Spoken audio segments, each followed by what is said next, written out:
This episode of Finding Demo Surf Fishing is being brought to you by Ninja Tackle. Go over to ninjatackleva.com and see all the great things that Matt's got going on up there in Virginia. You need rods? Hey, he's got you covered. Who knew? Yeah, that's right. You guys see it. You see me using those Ninja daggers. You know I love them. The 7-footer, I've got the one solid piece, but I've also got the travel rod with the case. It's gone with me numerous times. Love that rod. You need it all the way up to 12 and maybe 13. Keep your ears open. Lots of cool stuff still coming. But maybe if you need rigs and other pieces, hey, he's got you there. Lots of great pieces at the Ninja Tackle shop. If you're into shooting and firearms accessories, they got you covered there too. Ninja Tactical. Optics, accessories, add-ons, upgrades. Yeah, it's all there. NinjaTackleVA.com. Go on over, get your order in today. You won't be sorry.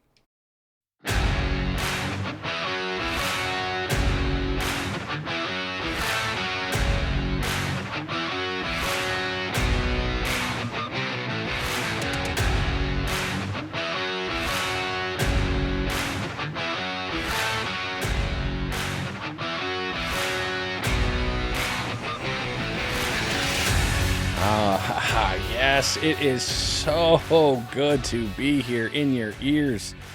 I've missed y'all. I really have. Yeah, it's been weird.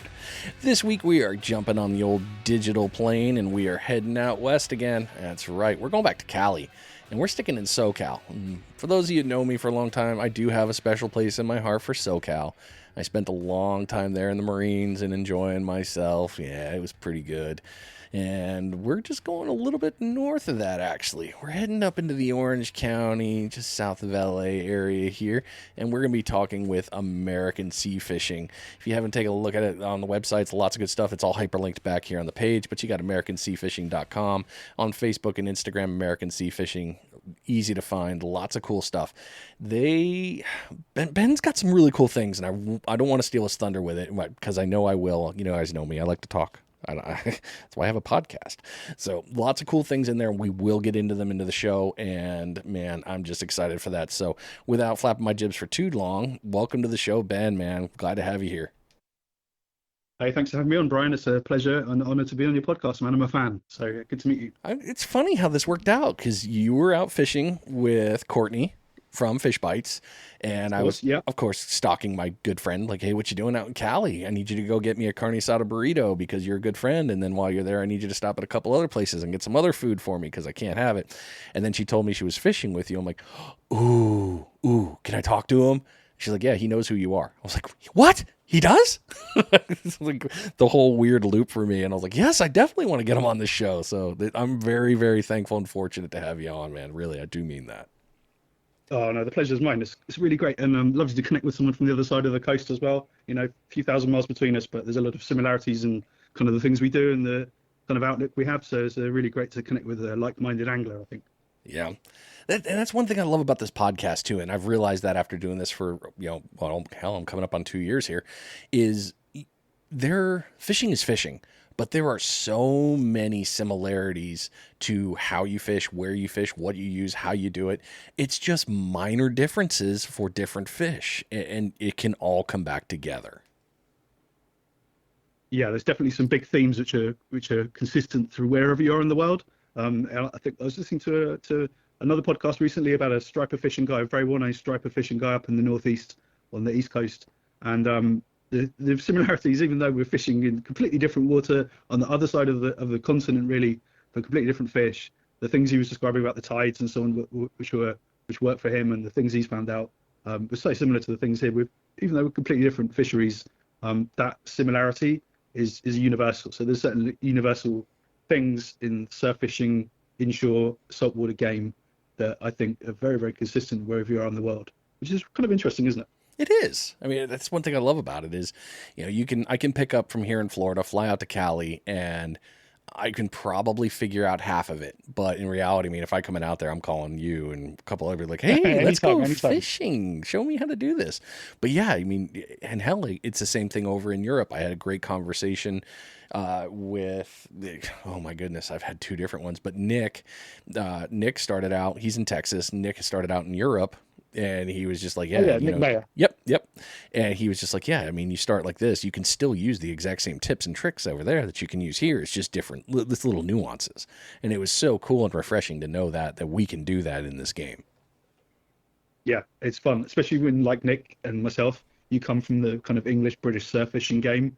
Um, it's definitely a little different. I wouldn't say it's harder. It's just different, a different species, but definitely some of the conditions are a little more trying, let's say, than the ones you might find here every day, which makes you a much better angler. And I think when I came here, there was stuff I could deal with quite easily, which maybe if I hadn't had that lovely education of learning how to fish in salt water in England and around the south coast where I went to college and stuff, if I hadn't had that, I think it would have been a lot more challenging, taking me a lot more longer to get it dialed in here.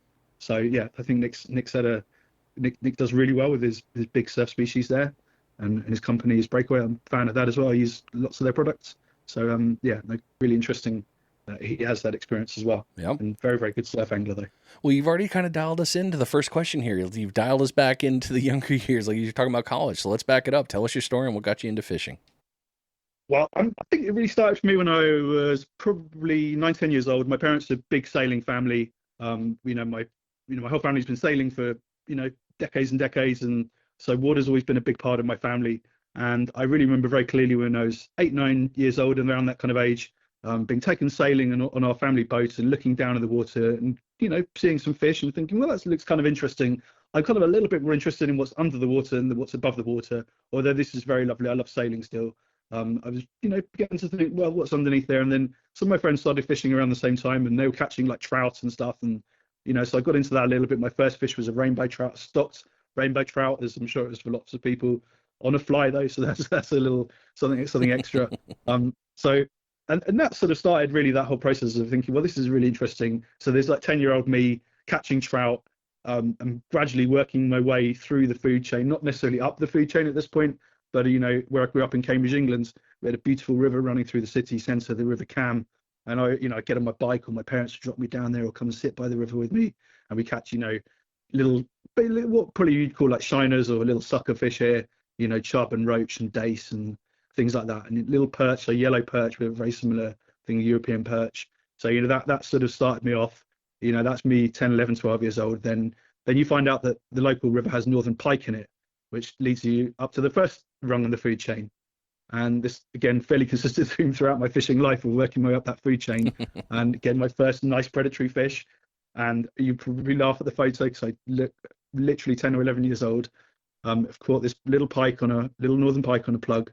Incredibly proud of that. And that started the pike fishing. So that, and I got into more of the predator fishing. And at the same time, I was doing a lot of tournament stuff in my kind of mid-teens. So I was fishing for my county team, captain my county team at the end. So I was a kind of in America, you'd be kind of state level competition then.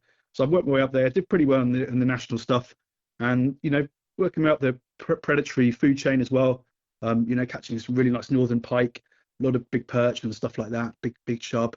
Got into zander in later life, which is a European walleye basically. But when I was going through that teenage years, doing those big competitions, and that was pretty good, and it's very intense. It was really the European equivalent of doing like the bass equivalent stuff. It's a very intense competition, very serious guys. A bit of money at stake as well. So I did pretty well at that in my teens. And then pretty like a lot of people when you hit your 20s and you go to college, and I went to college at Portsmouth Business School, which is a lovely, beautiful place by the sea. So I did a lot of surf fishing then, but maybe you get other interests as you get into your early 20s. Well, the guys might find this, you discover beer and girls. And so fishing isn't really compatible with staying out at 2 a.m. in the local nightclub.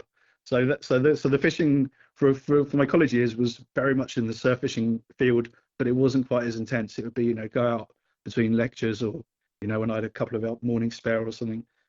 So that was how I got into the surf fishing game. Is that very early on in college, beautiful place by the sea in Portsmouth on the south coast of England, catching bass, flounder, which is a kind of like a halibut type fish type species. And place and all that kind of thing on the east coast, in the south coast in Portsmouth, and also did a bit of fishing on the east coast. Like I said, my parents had a boat on the east coast, so fishing all around Norfolk and Cambridge coast, and most of the catching there, unfortunately, was eels and dogfish. Which, if you fish on the east coast, when you guys talk about catching dogfish up in the northeast, I feel your pain. They are a pain. They are a pain in the butt. Caught my fair share of dogfish, but I caught some nice bass and some nice kind of flatfish and things like that, and a lot of eels. In fact, I'm not fairly swiftly ended fishing on my dad's boat thanks to some eel encounters, which probably didn't do that make his deck look that great. Oh no. After there's a bit of blood and eel slime involved, and some ragworms or lugworm, which is kind of sandworm here.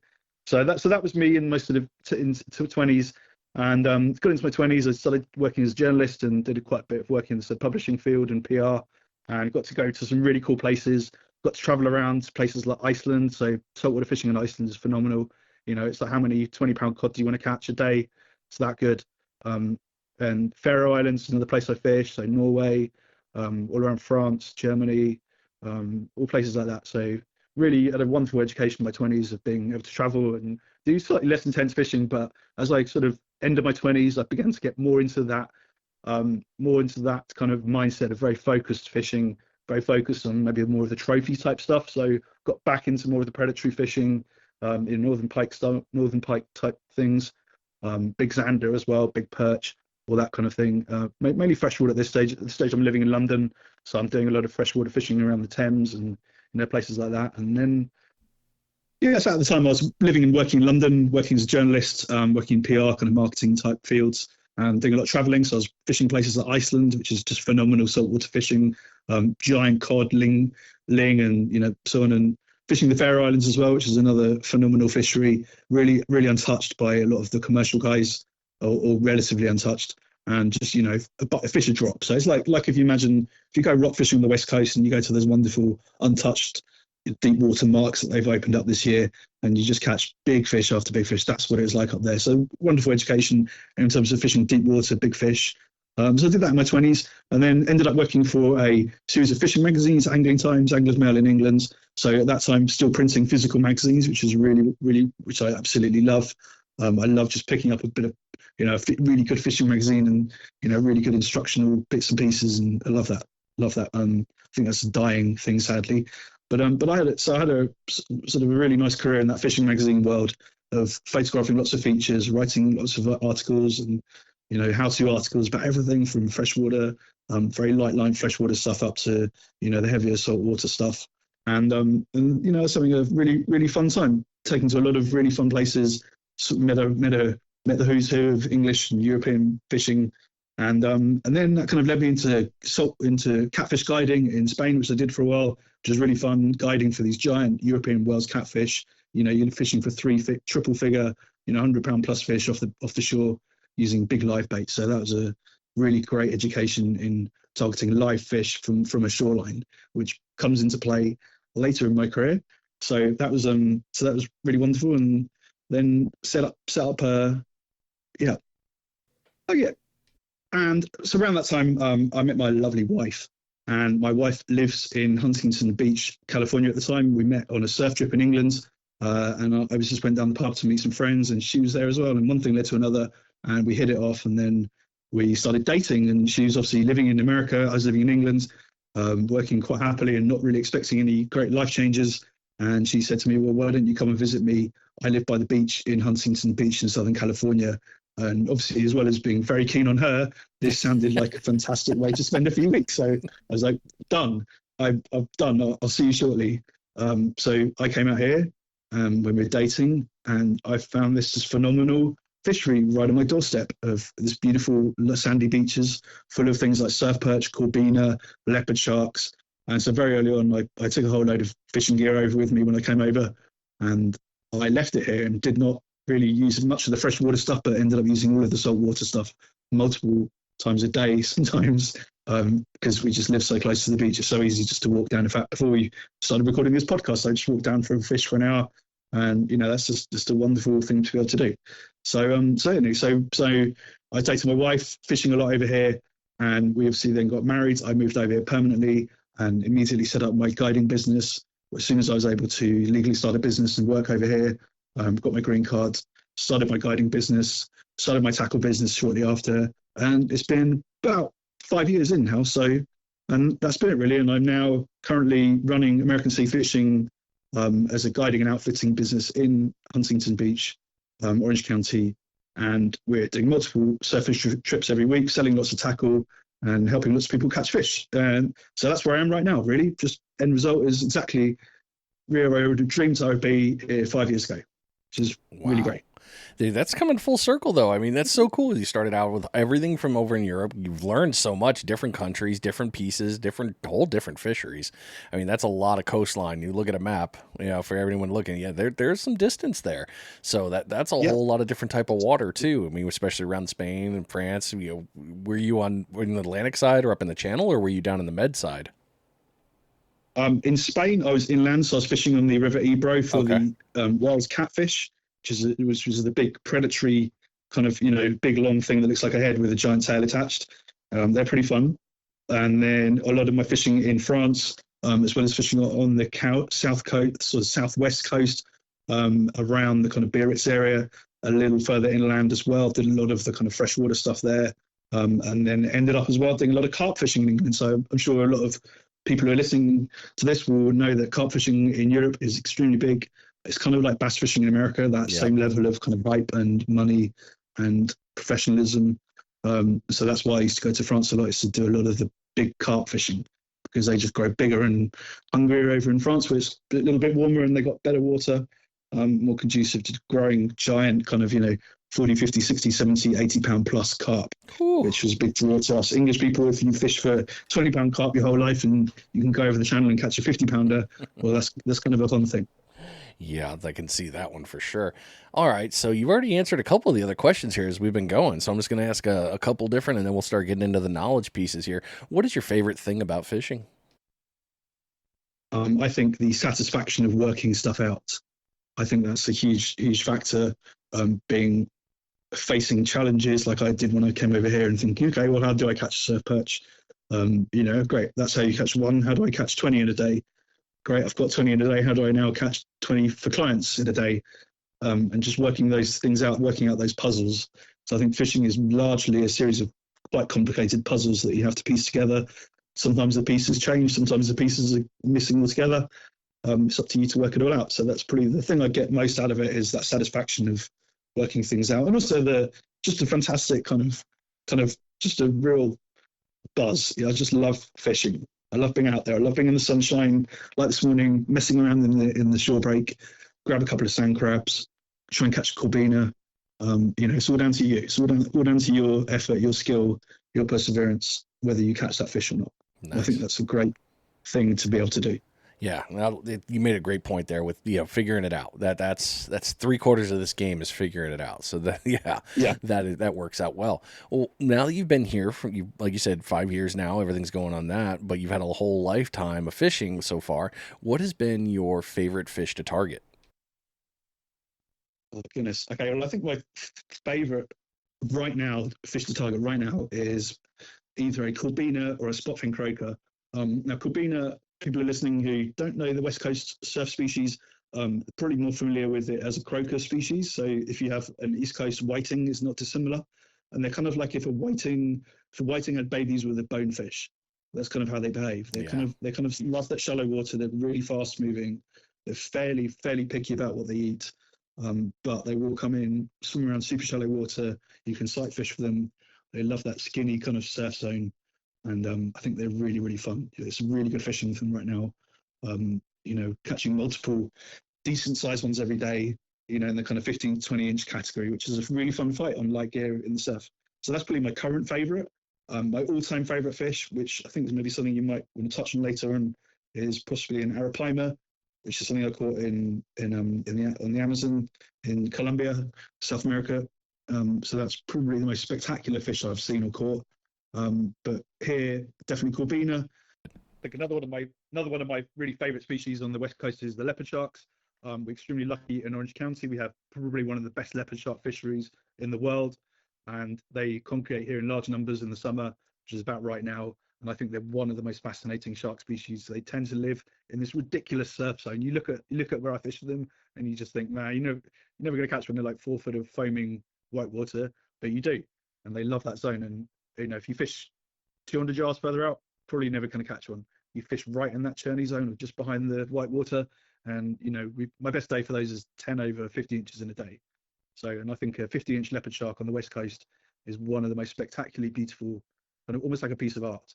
So obviously very careful catch and release for those, but they're probably one of my favourite fish as well. And in a way, that was kind of a fish that led me start my guiding services. I worked some things out very early on for those, and had a lot of success in my first kind of few months of fishing here, and then built a guiding service based on the fact that I could take people to catch this very unique, very beautiful shark species, and kind of show them how it's done as well. You know, showing them how to catch and release them pretty effectively, and that's how my guiding service started. Really, is the leopard shark. So that's probably is my favorite species for that reason. It's a beautiful fish too. I mean, if you guys haven't seen one, if you head over to uh, the website of AmericanSeaFishing.com, it's actually going to be one of the cover pictures. So it's really a beautiful fish to watch, and I think it's really cool that you catch those. So you've done a lot of this other one. Here's a weird question for you then: what is a bucket list fish for you to catch? I think right now I would like a really big thresher. I've had a few threshers, but I think a really big one would be a really spectacular thing to see and encounter. So there's that. Also, I have on my very high on my list of things to catch off the beach, and also a lot of my fishing is done through the guise of fishing and land-based fishing. So I think a lot of my satisfaction comes from working out how to catch these larger fish from the beach. You know, I'm not floating around on a boat. I haven't got any electronics. I have to work it out myself. So I think working out how to catch these large species like the big threshers, and my next one on my list is definitely something like a white sea bass. So they're a big croaker species again, but they're seriously big. You know, they're 50, 60, 70 pounds. And there are ones that are regularly spearfished fairly close to shore that are in that kind of ballpark, 50, 60 pound fish. So I think that's going to be this summer. I feel like it's going to be a really good one for those. And for the next um, for the next few weeks, I think that'd be a good target. Also, the striped bass fishing, weirdly, in Southern California has absolutely exploded this year. It was something that was on my radar. I was working for Western Outdoor News last year. We had a lot of reports, people saying, you know, actually, we're catching them regularly, we're just keeping it quiet. And there is a legitimate striper bite now in Southern California. You know, I've caught a couple. I've had one up in Marina, up in Monterey Bay a few weeks ago, which was, you know, striper territory. But here we are down in Southern California, 70-degree water. You know, blue skies is not what you normally think of striped bass fishing. So a really big striper would be absolutely awesome. In fact, this week it's a grunion run, which maybe we can go into that a bit later on, what that means, kind of like a mullet run, but on a West Coast style. And the stripers are definitely going to be reacting to that. So I think tonight and tomorrow night might be my chance for a really big striper. So maybe by the time this podcast is out, might have another photo for your Uh, for the Dude, I'm photos. so jealous that you guys are getting stripers down south now. That's It's so crazy, cool. isn't it? You never think when I moved here, I'd never heard of a striper being caught here because they're so under the radar and they are kept quiet.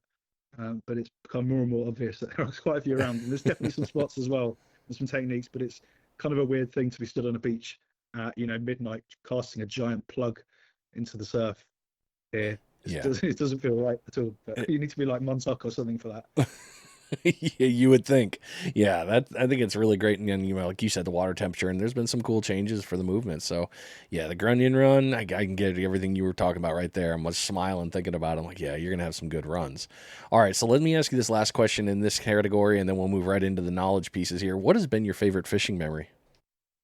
I think we touched on it earlier actually, which is catching an arapaima Yeah, in Colombia. yep. And there's a little story behind that, which kind of maybe adds a bit of context. And Cool. I had one of those times when, you know, a single man, so I could go and do whatever I wanted, and or to a certain extent anyway. So I got on a plane to spend Christmas in Colombia with my cousin in South America, and I remember getting on this crazy plane ride.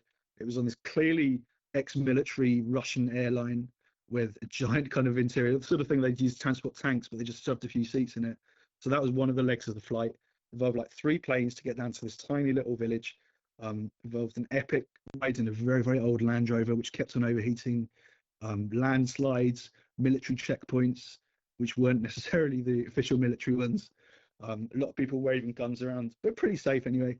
We had some good local guides, and eventually happening upon a small lagoon in a village where I managed to catch, after losing a very large one, a quite large arapaima, kind of 7, 8 foot arapaima, in the kind of 200 to 300 pound category, and put on spinning gear from all gear that I carried on my back from England to this middle of nowhere in the middle of jungle.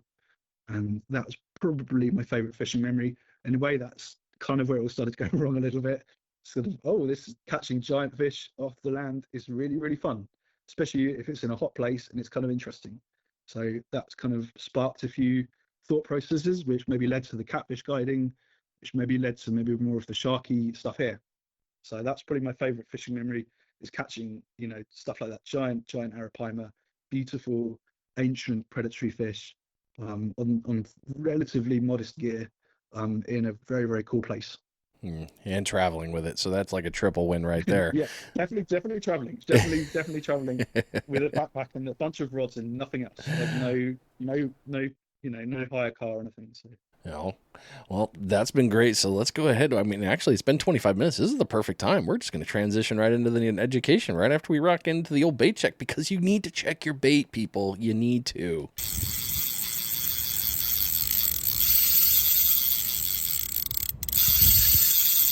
It is your first bait check of the episode. Make sure you bring in that line, double check all your stuff, make sure it's good, because, if it's not, nothing's hit you. You got to change it up. And that's important. You can't just use the same thing over and over, man. Something's got to give. So change it up, maybe move in there. Hopefully you've caught your limit already. That'd be awesome in the first 20 minutes. That's never a bad day. This bait check is being brought to you by DS Custom Tackle. DS Custom Tackle, Delaware Surf Fishing. Yep, that's who that is. They have a lot of great things in the shops for you to order and get all sorts of, hell, what do you need? You need floats? He's got them. You need rigs? Done. Want some pre-tied ones? Old Barry, old BS Surf Fishing down there. I love my buddy Barry. His gear, his rigs, all the sand fleece set up with the glow in the dark style, ready to rock and roll, easy to order. Maybe you need some other kind of jigs, anything like that. Definitely got you covered. Worldwide shipping, all those pieces put together, and keep your eye out. There's some new cool stuff coming out here pretty soon, and I can't blow it because I promised him I wouldn't say anything. So dscustomtackle.com, take a look at the website, get your stuff in, get out there fishing. So now that we're moving into the knowledge piece, here we go. All right, man. So this is for you personally, and you've done a lot of this stuff, obviously, in your life. Let's move into the fishing trips, tricks, and knowledge. How do you plan your fishing trips out there? I think first of all, the operative word there is plan. So I'm a big planner in regards to where I fish and when I fish, and really I have days marked in my diary months in advance. And the way I'm able to do that is I use a bunch of apps, mainly based around tides and moon cycles, which are obviously kind of the same thing, but largely based around that. And also you've got the added spice of the Grunion run. So just briefly, for any listeners who haven't experienced the Grunion run or don't know what that is, basically every 2 weeks when the tide is up, hitting a kind of spring tide or a peak tidal cycle, in those little kind of peaks of the tide height, the Grunion, which is a very small kind of smelt type fish, little bait fish, runs at the beach, wants to lay its eggs right at that point of that high tide. At that high tide, when the high tide's about kind of 11, 12 at night, has 3 or 4 nights where they run at the beach, lay their eggs right at the top of the surf line in a little hole, and then use the retreating water to go back down. And then when the water comes back up 2 weeks later, the eggs or the Grunion has evolved to the point where when the eggs next touch water and are moved around, they instantly hatch into tiny Grunions, and they swim. And so that happens every 2 weeks from about March through to September. And what that creates is a very odd bait situation where you go from having, a bunch of sand crabs and the usual kind of maybe some sardines and some mackerel offshore, maybe some other smelt inshore. You have this massive bait fish turn up. So it really creates a very strange situation for the predatory fish, where they're very, very keyed in on that bait fish. When I read about mullet runs in the East Coast and places like that, I imagine, you might have the similar challenge where the predatory fish are very, very keyed in on those runs. And they're not really too interested in anything else. So that's definitely a factor this week when I'm planning trips. So if I use the example of this week, how I'm planning trips, for example, I got a client on Wednesday, and we are right in the middle of a Grunion run, but I'm not going to fish for predatory fish on Wednesday. I'm fishing for more of the non-predatory fish like the Corbina, the surf perch, and so on. So they're less affected by the Grunion. So that's so really is, in a nutshell, how I'm planning my trips, or how I'm planning when I go fishing here. Is the first thing I'm going to look at is the tide. I want water moving when I'm going to be fishing, so I don't want to be starting right on the high or right on the low. I really want, I'm talking about specifically about fishing with clients. So I want a really busy, 3, 4 fun hours, and I'm probably going to fish just after that high, just after the high tide, for example, if I want to fish an outgoing tide. And we do have some really, really odd tides here. Some days it goes out for 8, 9, 10 hours. Other days it comes in for 2 hours. You have some really odd tide situations. But if I just use example of maybe a tide that goes in for 6 hours and out for 6 hours, kind of like maybe more of the East Coast tides. Ideally I'd be looking to fish maybe an hour after that high tide, get that peak water movement of that, whereas water's really pushing out. And I find for the inshore species here, that is just absolute money. They love that water moving in or out. They love significant tidal movements here for most of the fishing day. So that's the first thing I'm doing is I'm looking at the tides. Second thing I'm looking at is that tide in relation to the moon cycle about the grunion runs. Am I going to be fishing on a grunion run? If so, that's a problem if I'm fishing predatory fish, because a lot of that peak activity probably occurs very, very early in the morning at sort of 2, 3, 4 in the morning as that tide turns around and those massive grunions get washed out. Imagine all the spent grunions being washed out to sea. Those sharks and those rays just absolutely hoover them up. But it's at a really unsocial fishing time. So I tend not to target my shark and my predatory fishing sessions in those times when there's going to be a lot of other bait fish in the water at very odd times. But when that grunion run it finishes, I think Saturday. So Sunday, Monday, or it'll probably have dissipated by Saturday. So it'll probably have a peak Wednesday, Thursday, less on Friday, even less on Saturday. And by Sunday, Monday, things are relatively back to normal. So I'm going to be taking some clients shark fishing on Sunday night and Monday night. And how I plan that session is, again, to look at the tides. I know I've got a high tide early evening. So as that water turns around, I'm going to have that lovely peak time of a lot of water moving just after the tides going in or out, and a solar change as well. So a bit of sun going down or sun coming up, maybe a bit of lunar activity as well, maybe a moon underfoot or moon overhead or something similar, which has generated that tidal force. And that is when I'm going to be shark fishing. So and the way I use a lot of apps. So I love data-driven apps. In fact, if I look at my phone now, I have probably the ones I'm going to be using right now there's an app called Epic, which I use for surf fishing, planning around the surf. And that gives you a reading of a kilojoule reading for the waves, which then translates into how much current and the size and power of the wave. And I find if I've got a reading of under 200 kilojoules, that's going to be a really nice day to go fishing. Under 100 is like beautiful blue sky, blue water, flat calm, kind of relatively lake-like conditions. You probably use a real small sinker and it'd be lovely. Fish will be coming in close. And then as we come up that kilojoule scale, which is something I'm very much looking at, if I'm thinking, okay, well, there's a bit of surf coming in, I'm looking up that kilojoule scale on an app like the Epic app. And as that hits 3, 4, 500 kilojoules, there's no way I'd be fishing in an open ocean. That would be very, very messy. A lot of water moving, giant waves, 3, 4, 5, 6 foot swells, and they will not tolerate that mostly. However, if you go up north a little bit, some of that surf perch and the stripers, for example, they really don't mind that big swell, but don't mind a lot of water moving. But come down here, and species like the corbina are going to back off, and they're going to find a nice harbour or somewhere nice and easy to hang out. So that's the surf stuff really, and the tides as well. Obviously, those apps are also going to serve you up the tide times as well. So I'm going to use those a lot. I'm going to look at the tide heights and start to work out. One thing I've got into recently is tidal coefficients, and I've really noticed a strong trend of certain species like a very low tidal coefficient, which means there's a low difference between the high tide and the low tide. So that would create a situation where there's not a lot of water moving. Certain species really seem to like that. Other species seem to like the very high tidal coefficient. And I find those ones tend to be ones that feed a lot by smell and scent. So the sharky species, they appreciate a lot of water moving for long periods of time. That allows them to swim up the scent trail and find a bait or a fish or a bleeding thing that they want to eat very easily. And they can really sense that from a long way away. So a consistent tidal movement over a long period of time with a really strong movement and a relatively small surf is going to be perfect for something like a leopard shark or a soup fin shark or a bat ray here. So I know it's a little bit complicated and there's a lot of data and boring stuff, but a lot of the time I'm looking at those the surf forecast, the moon tide forecast, correlating that with the grunion runs to make sure I'm not going to be fishing in the middle of one of those. And I think that's about it really. I can't really think of too many more factors that I build into that equation. Maybe water temperature as well. Water temperature right now is really nice, 70, 68-ish, 70 degrees in Southern California. But if, for example, we had a big swell came from up north and it dumped a lot of cold water, upwelled a load of cold water, and that water temperature went down to, say, 62, which does happen occasionally, then I might be planning to fish for maybe more of the surf perch type species and maybe more of a soup fin shark than a leopard shark, which likes warm water, or the corbina, which also likes really warm water. So I think that's about it really. I like data. I like exactly what tides I'm going to fish, And obviously that tidal data is available to you years in advance. So I could say to you next year, what dates I'm going to be fishing for Corbina in July, no problem at all. And I like planning that process. And in fact, one of the things I think that people don't do very well and can really mess themselves up, really screw themselves over in doing is not planning. I've got a few clients who are just starting out, and they might say, well, Ben, I can understand why I didn't catch a fish. Well, I went fishing yesterday and it was 2 p.m. in the afternoon where the wind was really high. The surf was big. The beach was really crowded. There was no tidal movement. It was right on the high tide, and I didn't catch anything at all.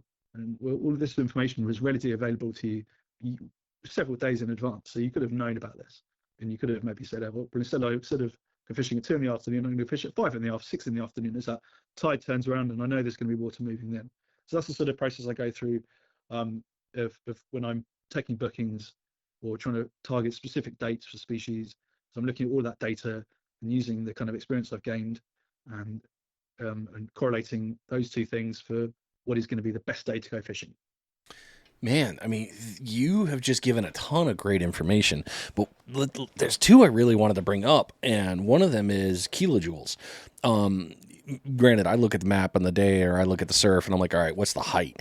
I never thought to look at energy, and you're bringing that part up. That's something I don't think a lot of people, I mean, there may be some people that know that, and they're like, shh, don't say anything. But, that sort of thing, it matters, because the amount of energy matters about how they're fishing, where the rip currents are, how they're going to be hanging out by them, how they're going to be playing it. But that piece right there is really cool. And an app, I mean, Epic app, I'm going to look that up today for sure. That's a really cool piece. So thank you for sharing that one. And, like you said, Cali's got a different tide push. It's kind of like how we are here. We got one tide a day, which is cool. But, with the in 6 hours, out 6 hours.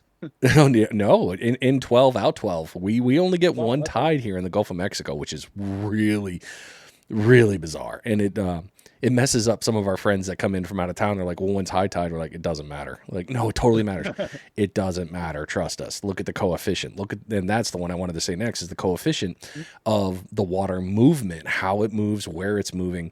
That really plays a good factor. It's not necessarily a tide for us here. It's more about how much water is going, where's it going, how's it going.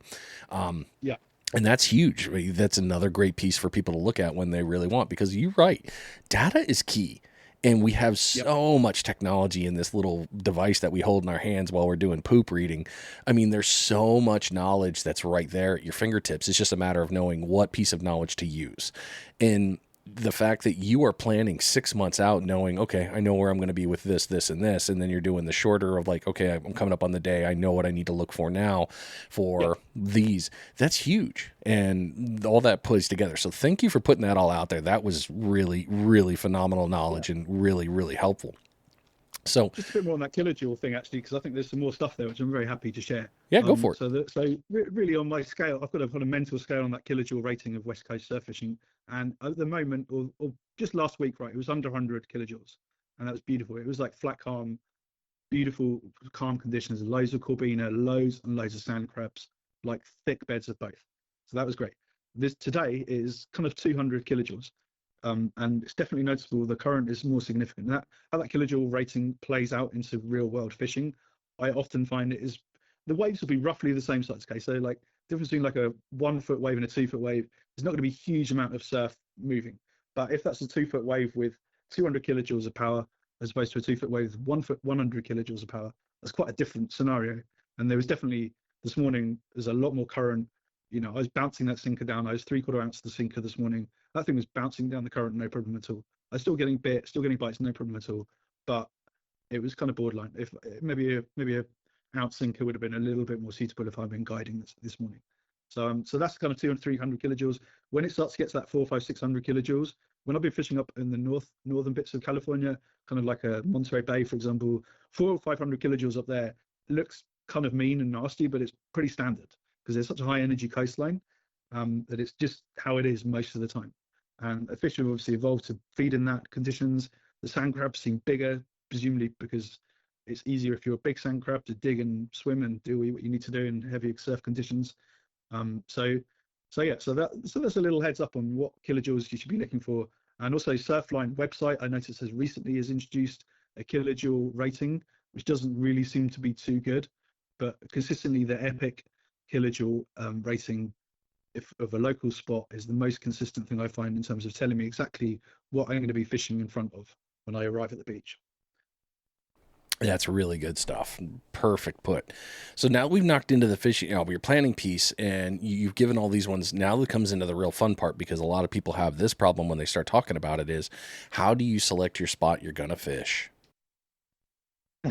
Well, what do you want to catch? Would be my first question. There it is, right there. Yeah, because it's fascinating here. You have such localized species that, for example, a walleye surf perch, which is one of the 20 or so surf perch species, I would never catch that more than 100 or 200 meters away from rocks.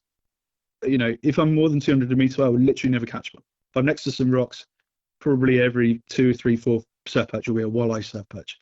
But it's that specific, and a barred surf perch all over. But then if you go to maybe more of the rocky beaches, you will find really some very strange things like the black perch, the rubber lip perch, and even the sheephead, the inshore rockfish species. But you could be 200 meters away from a sandy beach holding corbina. So again, they're really trying to answer the question.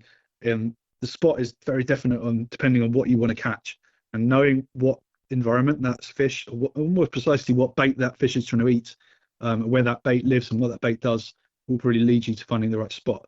At the moment, I'm fishing on the west coast here in California, fishing for a lot for corbina, and that is a very shallow surf beach species. They like those shallow sandy beaches.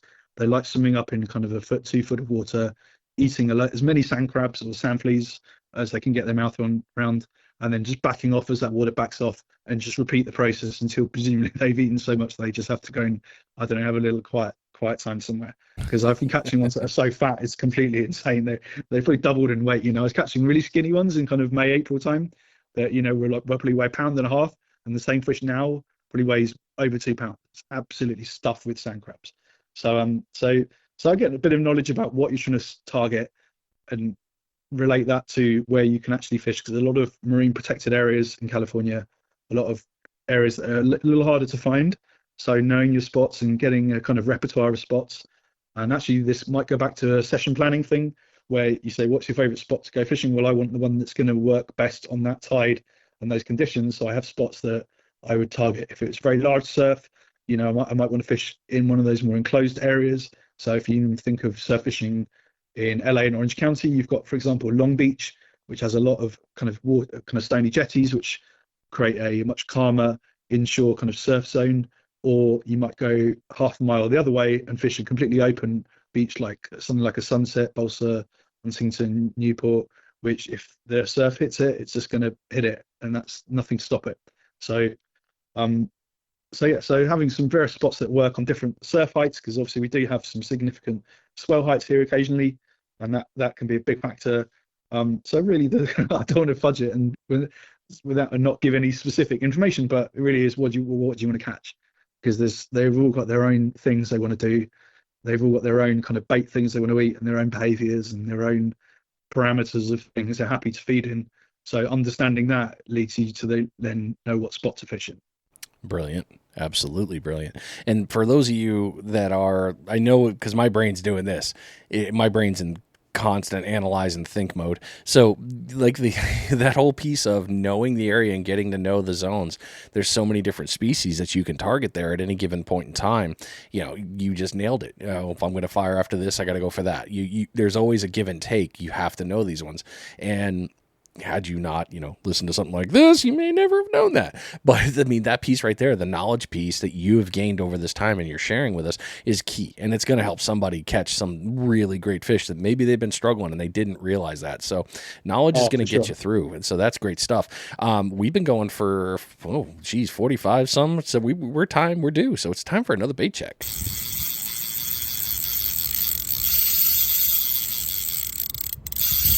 It is the second bait check of the episode. Hopefully you caught a bunch of fish and everything is going just fine, because that's what we hope for in here. We want you guys to catch. And if you haven't caught yet, maybe it's time to switch spots. Yeah, maybe. It's almost an hour, but hey, you can go one more. You never know. Give it a little change. Look around. Everything Ben just told you might be something worth thinking of. What am I targeting? How am I doing it? And is everything the right method for this? Maybe it is, maybe it's not, but hopefully you know. This bait check is being brought to you by the Kids Can Fish Foundation. Kidscanfish.net, great organization getting kids out fishing and just learning about the sport. Cast nets, how to surf fish. They've done other clinics about different types of fishing, how to do it. It's great stuff.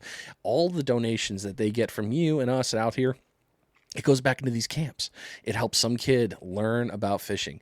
Not only that, they're going home with gear. That way it's not just a learn and go. Now they have the stuff and they're going to become better. And they're the next generation here that's going to keep up with fishing. So you really help them out. Don't forget, they got the SSI running the Bulls tournament out of St. Simons Island, Georgia. I will be there with several other of my cohorts in our area. We look forward to seeing everybody. But you go over to kidscanfish.net. You can sign up for that. And again, all your donations make this possible.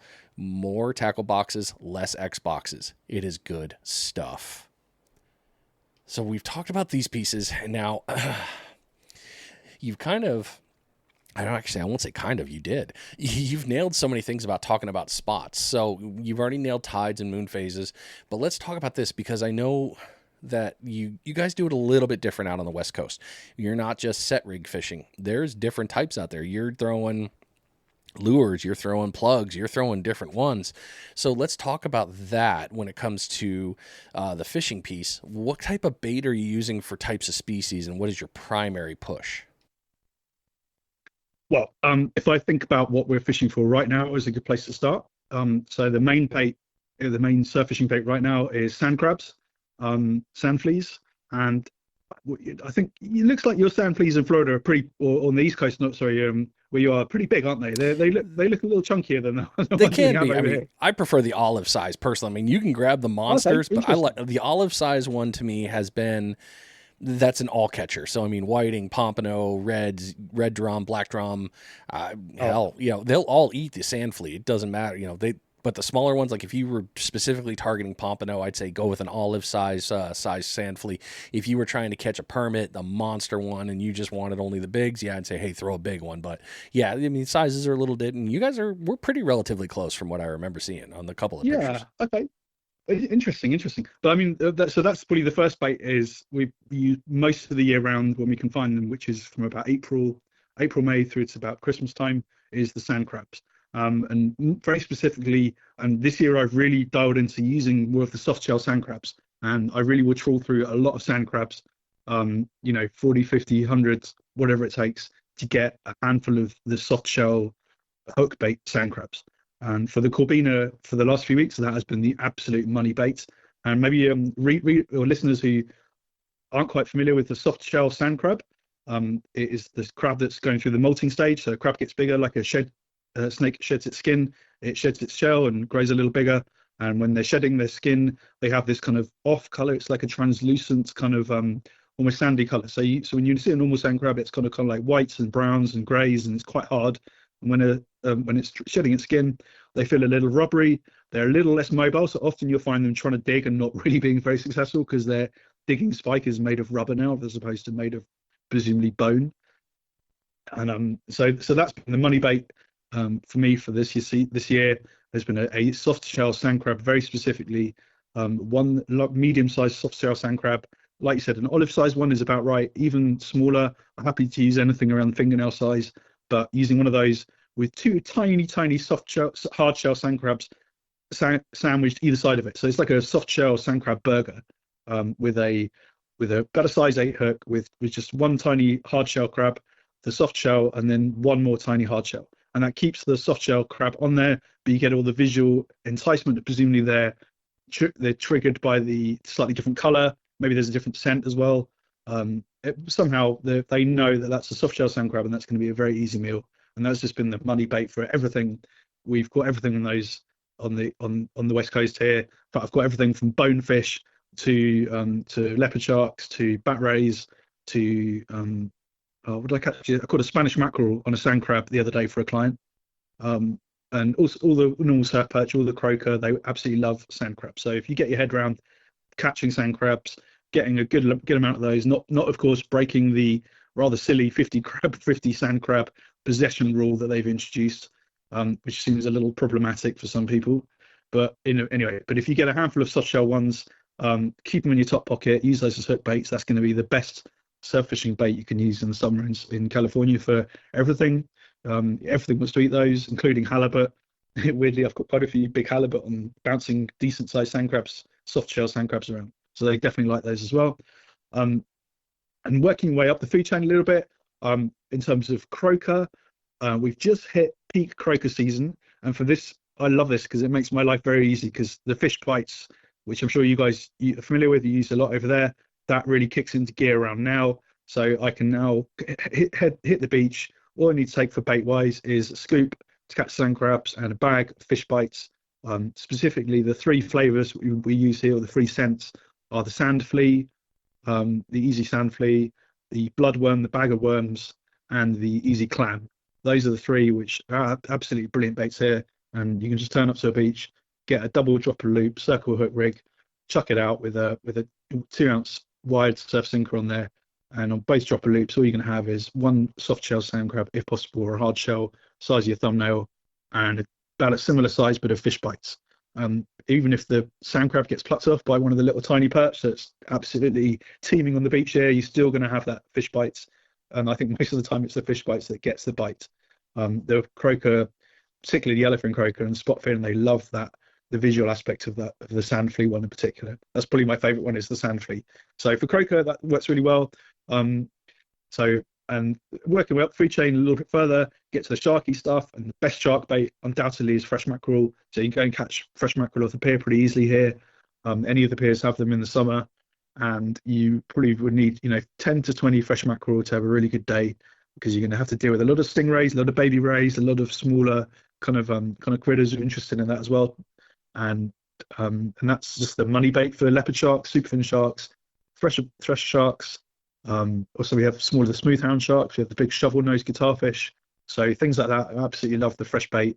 Fresh mackerel, even better than fresh mackerel is fresh bonito. Obviously it's a little bigger, so you might have to do some interesting butchery to get that to be a kind of reasonable size leopard shark bait. But all about that scent, all about that blood in the water, all about those dissolving amino acids in the fresh blood that go straight into that shark's sensory system, and they soak up that scent trail and eat the bait. So I think that's probably the three things I would fish for if I had sort of three baits all year round for fishing on the west coast. It'd be sand crabs, with a strong preference for a soft shell sand crab. Fish bites for probably most of the things. Fish bites seems to catch everything. All of the smaller sharky species seem to like that as well, which is kind of fun.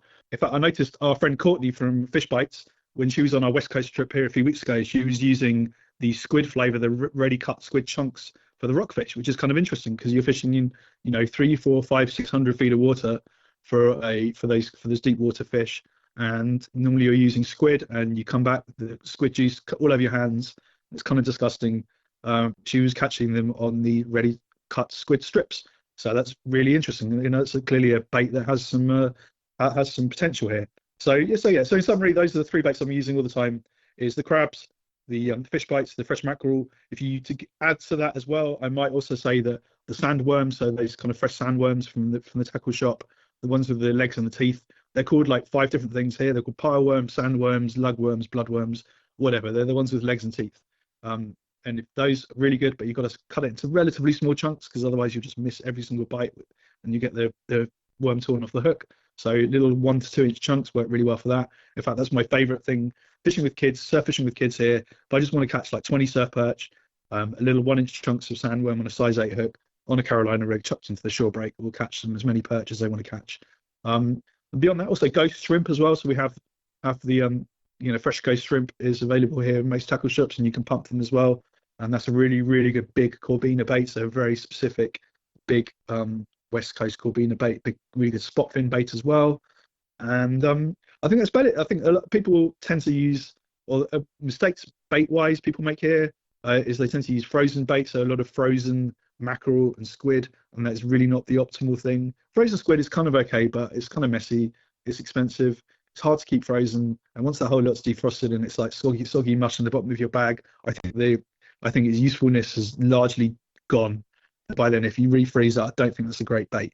So a lot of my bait recommendations would be based around fresh local bait. You could turn up to the beach right now with no bait at all, and just a scoop, literally get a pasta sieve from your kitchen, scoop out a load of sand crabs, get 50 sand crabs, get the 3 or 4 soft shellers, that's the best hook bait you can use right now. Yeah, I can't go wrong there. And the fish bite stuff, I love that you brought up that because it's one of my favorite things to do. Like if I go out on a party boat and they're giving you out all the squid stuff and all all those chunky bits, I'm like, yeah, it's cool. I'll throw it on one hook and then I'll throw a piece of fish bites on the bottom. I'm like, what do you use? I'm like, don't worry, you'll see. And it's every time it's like, look, you may get my squid, but I'm gonna get you. Because you're going to come back for that other flavor, and I'm going to get you. So, yeah, those squid chunks do wonderful when you're doing drop fishing. That's some good times right there. Do you know one thing, just very briefly, Brian, touching on that? This is one thing that really, why I ended up using fish bites a lot, is because when I lived in England, I worked for a big carp fishing tackle brand. And one of the things they used to do was do a lot of underwater filming. And it was extremely obvious that a lot of fish have your bait in its mouth before one gets hooked. And I suspect that's probably the same when you fish bait and wake surf fishing. And I think a lot of the times, by the time you actually get a bite, it's kind of the last unlucky one, rather than the first one that's swum up to the bait. So if you have a bait that's very durable and stays on there for multiple bites or multiple attempts at eating the bait, particularly on that deep water stuff, that's obviously going to be a big factor in you catching a fish. Because if your bait's all gone after 5 minutes and you're still on the drift or whatever, then you ain't going to catch anything, are you? So that informs a lot of my fishing, is that lovely experience of seeing those underwater footage of fish multiple times having a bait in its mouth and not quite eating it, but then thinking, okay, well, how does that work here? If I have a sand crab on my hook, well, that's great, but if I fish it bait and weight style and I've the fifth fish to come along past my bait, well, the second one got the sand crab, so there's nothing left on there for that. But if it's still got the fish bites on there and I know that's a really great bait, then I'm going to catch that fish. So that's a really interesting thing. The way I think about that is, you want something that stays on that hook for a decent amount of time, and that fish bites really ticks the box for me in that regard. Oh, it absolutely does. I mean, I use it here constantly. It's it is my bait of choice, and I am on Team Fish Bites. You guys all know that listen to the show. You guys know I'm all on it. But I never question when I have a fish bite on. I'm like, I'm good. You can take everything else. Somebody will eat this. Something will get it, and I will. What's your killer flavor? What's your killer scent over? So for here, the sand flea always works great. The clam works pretty good. I've had great luck with that. My personal, if I'm leaving the house, I'm leaving with two flavors. I'm leaving with my electric chicken crab, and then I'm more than likely I'll probably bring green shrimp as well, and occasionally I'll bring definitely the sand flea. That's obvious, but yeah, sand flea, crab, and shrimp. So 3, not 2. I'll bring those 3 those are my primary, and they all work really well. Excellent. And just little chunks on a circle hook? Yep. Yeah. I'll use normally a 1/0 or a size 6 hook. It depends on the day. But I'll use a 1/0 more often than not.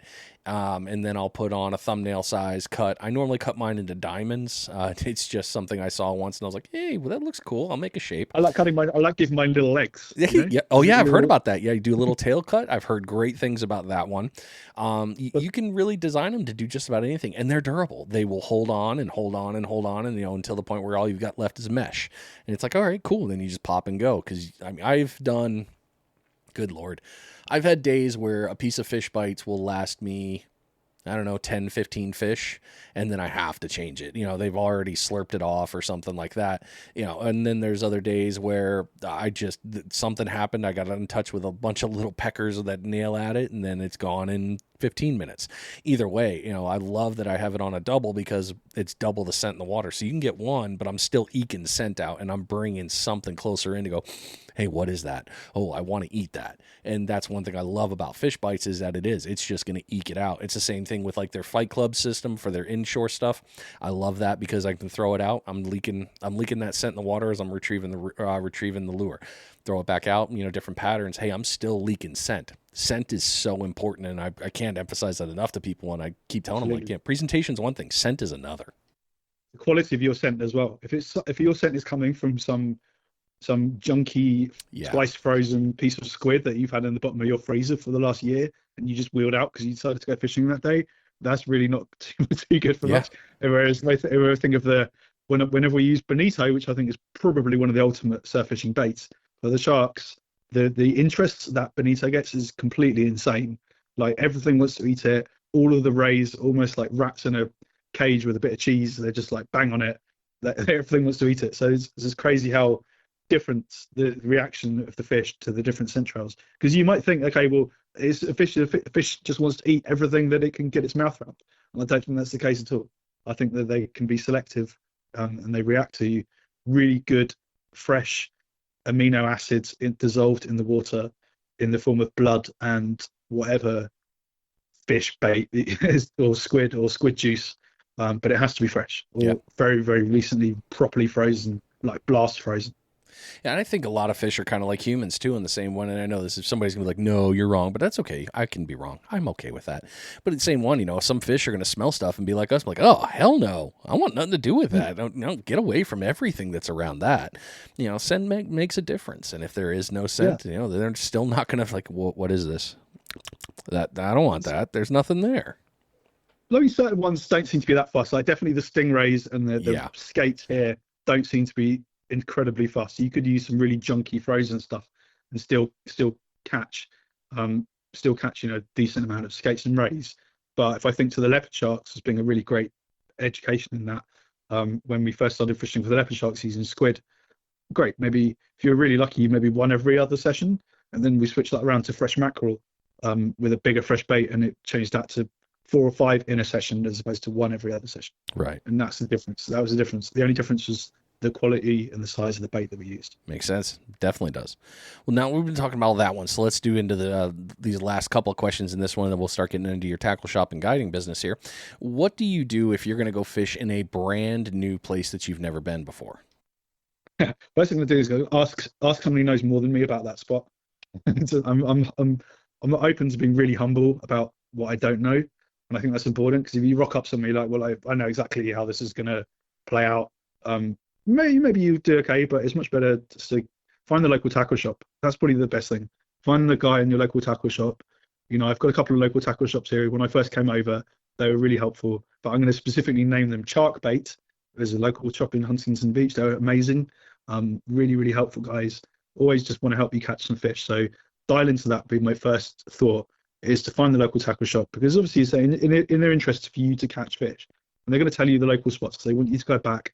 Then we need to come back into the shop the next day to get more bait and tell them how many fish you caught.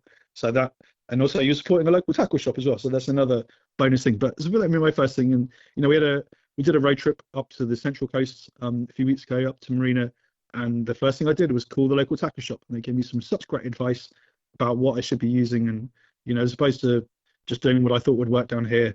The stuff they told me.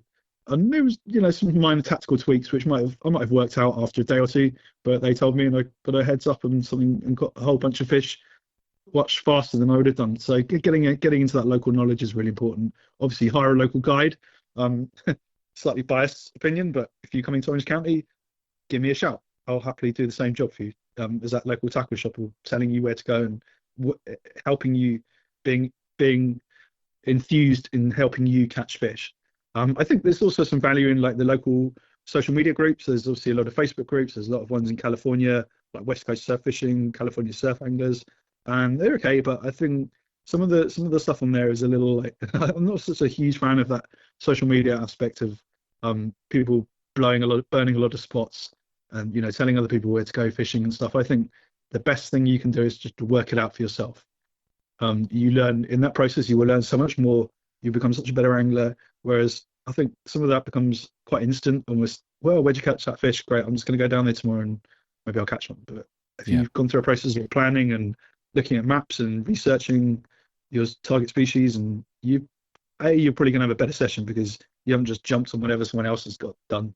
And also you're going to learn a lot more. So long term, in the same process I've had to go through of learning the fishery and learning species and their preferences long term, that's going to really pay you dividends, I think. So if I was going to go somewhere local, I'd probably, Brian, if I was going to where you are, I'd hit you up. I'd be like, hey, Brian, what's working right now? What do I need to tell me your exact combo you would take down to the beach to catch loads of fish right now? And I would replicate that exactly, to be honest, to the nearest hook size, pound, braid, or whatever, that kind of matching what really works. Yeah. Not and being humble and looking at that local network and getting a network of people who are interested in telling you what really works, as opposed to some snarky Facebook guy who probably doesn't want to tell you what really is going on.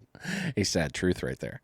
All right. Well, Yeah. so we'll nail this last one here because you already took care of the other two questions, and then we'll move into guiding business. How do you adjust your tactics for fishing when the bite isn't on fire?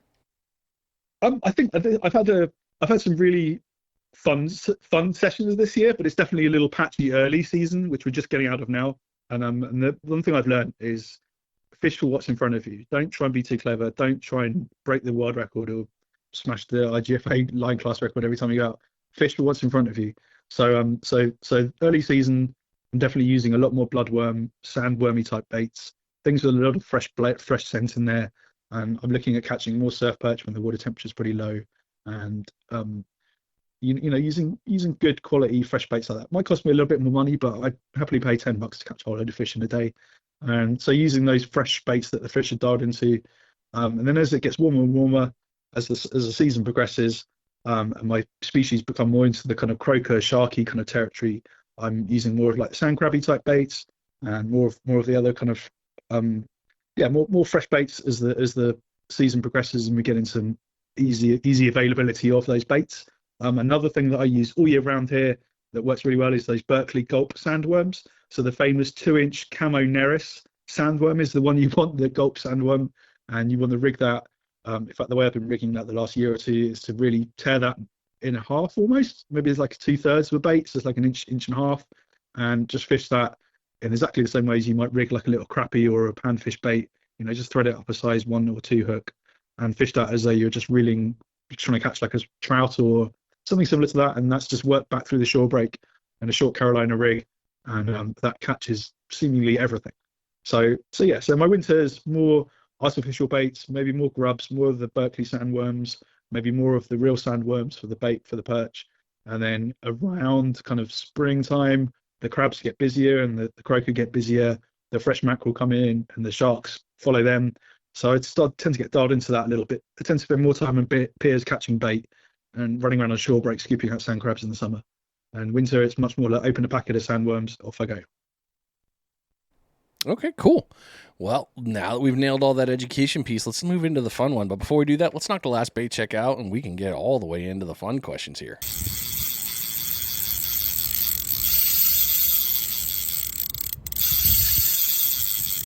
This is the final bait check of the episode. Hopefully you've caught a bunch of fish and it's been a great day for you out there. And maybe, hey, maybe you went home already and you're just listening in the car. That's great stuff.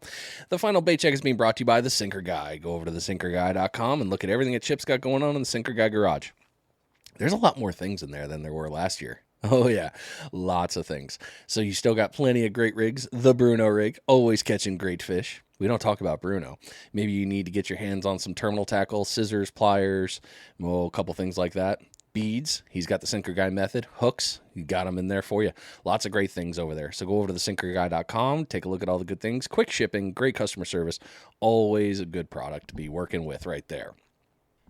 Oh, man. So we've been really nailing on the education piece here, and now we're going to move into your guiding business. Now, from what I've learned online here, you kind of have a double win here, and you opened it up in the beginning of the episode.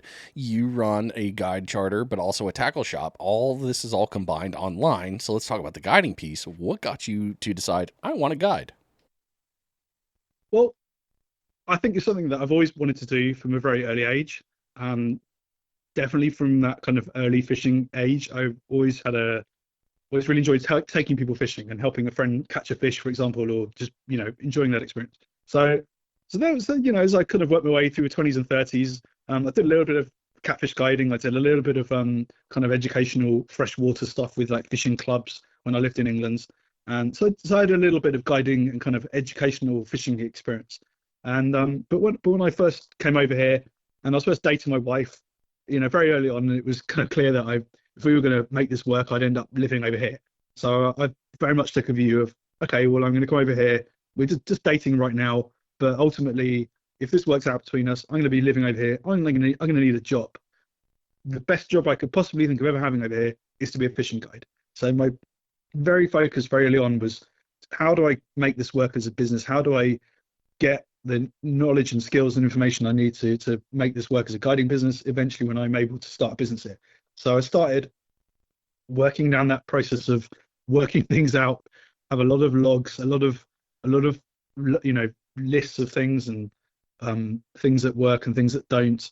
I spend a lot of time looking at all those kind of tidy stuff, and that then lead me to work some things out. And as soon as I begin to work some things out, around that time, I also was lovely US government gave my green card, the ability to work and start a business in America after I got moved here and got married. And so as soon as I had that green card, bang, I registered my business, started my LLC business in California, started guiding people that summer for leopard sharks, and then just grew the business. So that summer it was leopard sharks. Yeah, so that winter started the surf perch fishing, the surf perch masterclass, as we called it then, and that's then expanded into the more of the tuition-based things, which is probably a lot of my business in the summer is helping, families with young people and maybe couples and single people who just want to learn how to surf fish, want to see how it works and get all the information and the sort of knowledge that I've gained over the last few years.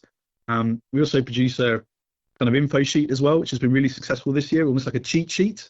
And so that's been something I've again, we've talked a lot about the educational side of what I do and learning how the West Coast fishery works and then translating that into the kind of guiding and then also producing these kind of info sheets, which is a very kind of like almost my guiding knowledge distilled down into 2 A4 sides is what I describe it to my clients. And it has all of the stuff that we've, a summary of what we've been discussing about all the tides, the baits and all that kind of stuff. Really everything I think they need to know to help them catch a whole load of fish.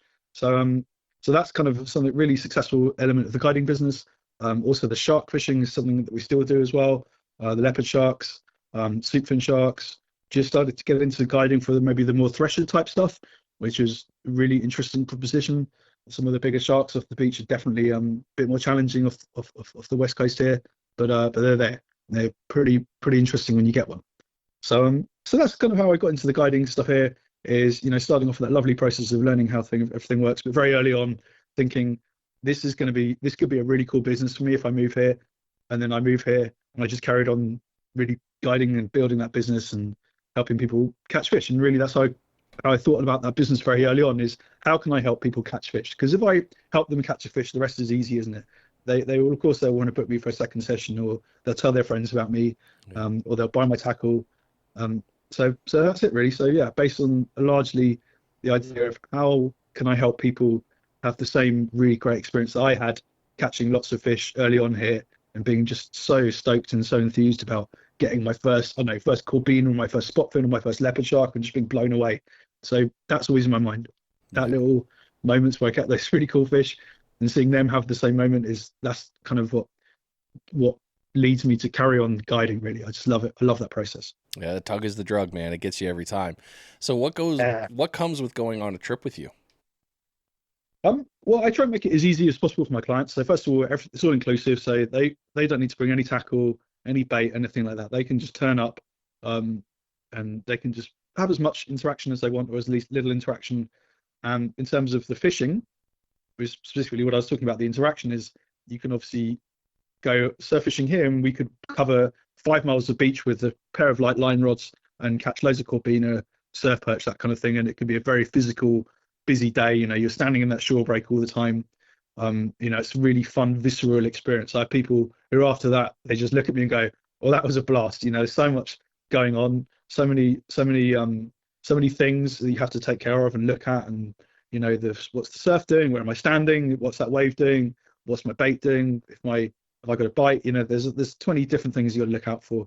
So there's that element to it, which I really enjoy, of the roving, the kind of hunting aspect of the surf perch and the corbina type fishing. And then also I do much more sedate trips, which will be more what we call bait and weight fishing, which are, getting the long rods out. And I've just got a really cool new surf cart. Actually, I've got a really, got one of those lovely massive aluminium trucks with huge great big sand wheels, which I put off getting for ages. I've always been the kind of guy who's like, well, I'm going to be a lot more mobile with my backpack and a couple of rods, but I now need to carry a decent amount of chairs and all that kind of stuff to do these trips, to the point where I might as well just get a surf cart now. So I've got this massive, great big, beautiful aluminium welded surf cart, which we'll be going to use for the bait and weight surf trips. So that's going to be more orientated towards, like, for example, the spot fin croaker, the yellowfin croaker, the leopard sharks. It's all bait and weight stuff.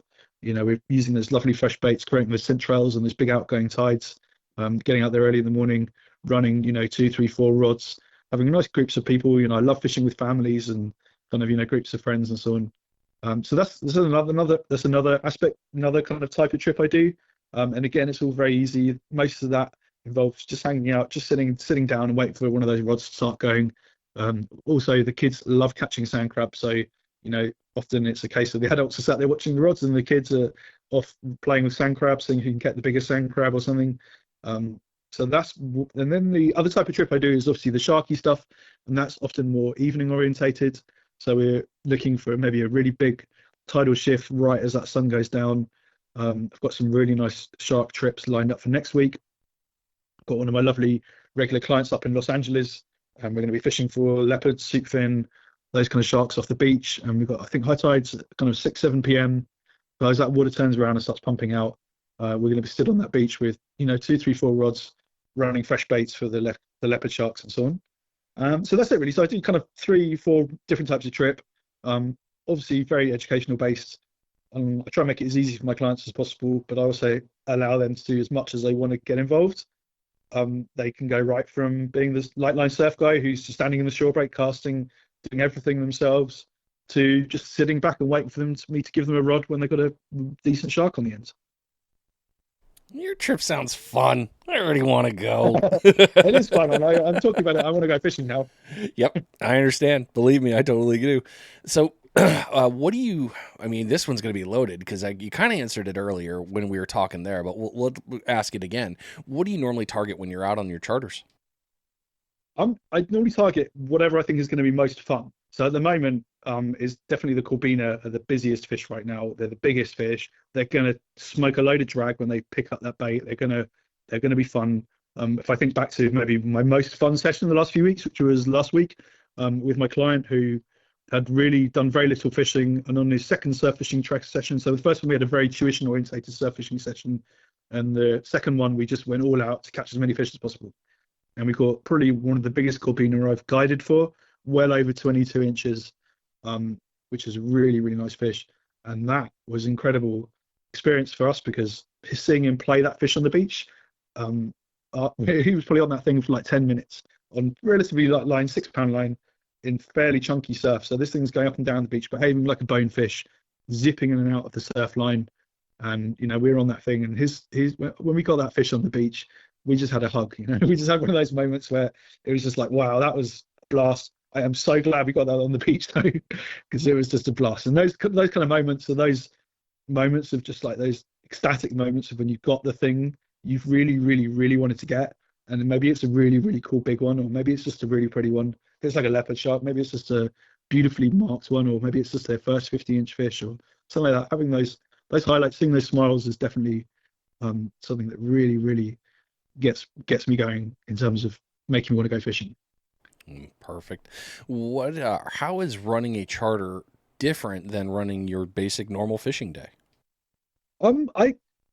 It depends what sort of charter it is, because if I'm just doing the light line stuff, there's not a huge amount of difference. I'm just still carrying a really small pack. I'm using the same kind of light setups for example, I went fishing this morning before we did this podcast, and I just did a bit of Corbina fishing down at Newport, and I took basically the same gear as I take for my guiding clients. I really don't have any special gear. I don't have like a special high-end set of gear that I use just for myself. I like using stuff that my clients use. That way I know it works. I want people to go and use the stuff that I will use and what I know works every day on my sessions.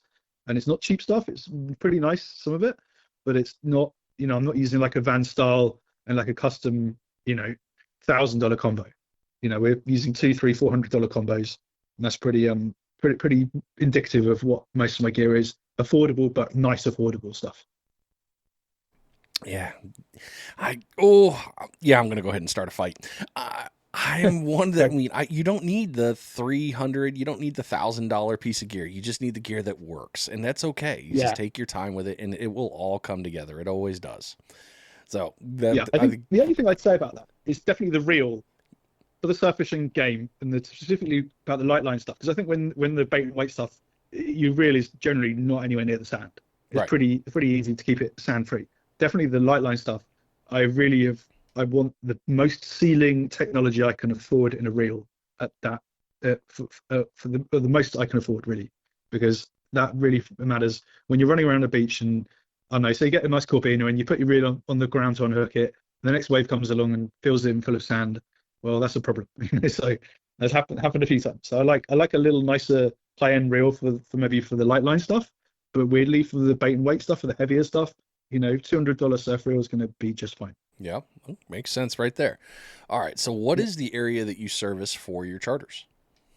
I service most of Southern California, but specifically Los Angeles County and Orange County, my main areas of operation. So I'm right in the middle of Orange County, really. And within an hour's drive, I can hit every single beach in Orange County and almost every single beach in LA County. And I can do trips up to Malibu. So I've done a few trips up to Malibu, which is kind of fun. I have a few kind of, let's say, relatively well-off, slightly famous musician clients who live up in Malibu who want to do regular trips up there. So I regularly go up there, do a little early morning jaunts up to fish those lovely rocky beaches and help some interesting people catch some interesting fish off there. So that's my general areas, most of Southern California. San Diego's in my area, but it's a little further out. So Yeah, I'm happy to go down there if I have a specific request, but it's not somewhere I'm able to scout a lot. And I like knowing exactly where I'm fishing, and I like being able to scout somewhere the day or two beforehand so I know what I'm in for when I fish with a client. Yeah, that run down I-5, 405, or actually for you, yeah, Oh, it's yeah, not a good time. Not for that run down south. That's Yeah, going to take you a it's minute, not great. to mention to get home. It's fine at 5 in the morning, 4 or 5 in the morning. It's fine. Yeah, Coming back at midday, not so great. yeah, no, definitely not. So how do you tailor your trips to your customers? You kind of talked a little bit Well, about it. yeah, I mean, I guess I have two types of customers really. It's the first one is the kind of regular guy who I know pretty well and maybe wants to come fishing every 2 months or something or every month. And so those guys, obviously you get to know them and you get to know what works for them and what their skill level is. And I've got a whole range of guys who, from the sort of guy who just wants someone there to wrangle his fish for him and maybe undo a few tangles and get his bait and make sure he's in the right spot and he's fishing on the right tide and stuff. And the rest of it, it's all down to him, right? He's going to do all the casting, all the reeling. So I've got a few guys like that. And that's always really fun. You're able to then put them in places which maybe you have some more interesting fish and target some different species. Once you know they have some skills and you know that you're not going to put them in situations where they wouldn't have a great result. If they just weren't able to play the fish correctly and lost it in a bunch of rocks pretty fast, well, not too great. But once you know that, so I guess in a nutshell, finding the type of trip that's going to match their skill level for the regular guys. And then also I have a lot of new customers, so people who might be here on holiday or maybe have just got into surf fishing and have Googled me and said, okay, well, I want to learn how to surf fish. So then I'm going to make it as easy as possible for them. I want to catch the most amount of fish in the shortest amount of time. So if I think of I have to do a 4-hour tuition, I want to have 2 hours of really fun fishing, maybe 2 or 3 hours where we catch a whole bunch of fish. And then maybe as that tide bottoms out or as the tide hits high tide and that bite just tapers off a little bit, that's when we'll sit and we'll go through all the relatively boring stuff, like how to tie this rig and how to set this up and how to catch a sand crab and, how to do all those kind of 10 things that may be little skills that aren't directly related to fishing but will help you catch the fish. So I guess that's how I tailor my trips, 2 different ways. If it's regular guys, what do you want to catch? Great, let's do that. I've got a great plan. And I've got, for example, on Wednesday I've got a regular customer and I know that there's a little bit of swell around, but there's a really, really good little spot which always seems to hold a few big corpina. So I'm going to take him there and I kind of know he can fish a little bit, so he's not going to be left just looking at an empty spool of line because the fish has just spooled him or something. So he's going to be, okay. So yeah, so that's it. So I try and match the fish to their skill level, the fishing to the skill level as closely as possible. So it's maximum fun. I want it to be fun. It's going to be. I can already tell it's going to be. So that works. Yeah, All right. I like fun and good energy as well. I like that. It's a bit of a cliche, a bit of a cheesy thing to say, but I want good attitudes, good energy. I want good vibes, I think is probably a good way to say it. Hey, those are important. I don't care what anybody says. That stuff matters. Attitude is everything, isn't it? So. It is. How do people book a trip with you or look up going on a charter? Well, there's a couple of different ways. Obviously, you can find my website. I also am happy to receive phone calls, text messages, WhatsApp messages, and ideally, I like to people booked in as much notice as possible. That way, I can really pick those prime tides that I've got marked off in my diary and say, okay, great, you want to come. So you might say, okay, I want to come in September, and I'm on holiday for a week in September in Orange County, and you give me a week's worth of dates to go out, and I'll give you the absolute prime, pristine day to fish on that period, and that does make a big difference. The being able to cherry pick those dates and those nice periods definitely is a big factor in targeting the larger fish like the big leopards and the bigger corvina. But also I can do trips most days, so really very short notice with the amount of bait and the amount of fish around at the moment. It's a lovely scenario where if someone's phone me up and say, hey, can I go fishing tomorrow? I'd be like, yeah, sure. But most of the time I like people to be booked several weeks out. That way I can plan it. I can plan life stuff as well. So you might have the same challenges, right? If you stood on a beach for 6 hours, someone else has got to take care of the dog. Someone else is, my wife's a teacher, and she has frequently has periods where she might have just a crazy workload, and I might need to help her out with some home stuff. So planning around life stuff as well is a big factor, but mostly my planning process, of that helping people get booked in is I want to book you into the best possible fishing day within the time you're here, and that's it. I just want to catch loads of fish. Perfect. Definitely. So a funny happenstance here. I'm sorry that the episode just quickly cut off, but Ben and I had a weird technical difficulty that caused the episode to get cut short, but it actually worked out pretty well because right after that we got back in touch and we finished up the rest of the podcast. However, there is so much information in episode number 2 that I had to make it a second one on its own. I couldn't just keep it as it was. So, hey, tune in next week because it's even more information as it goes on. You've been listening to Finding Demo Surf Fishing. Thanks so much for being here. I appreciate you. Always fun talking with you. Hopefully this episode helped you. If it did, share it on out there. Tune in next week for part 2 of this episode. I'm out of here.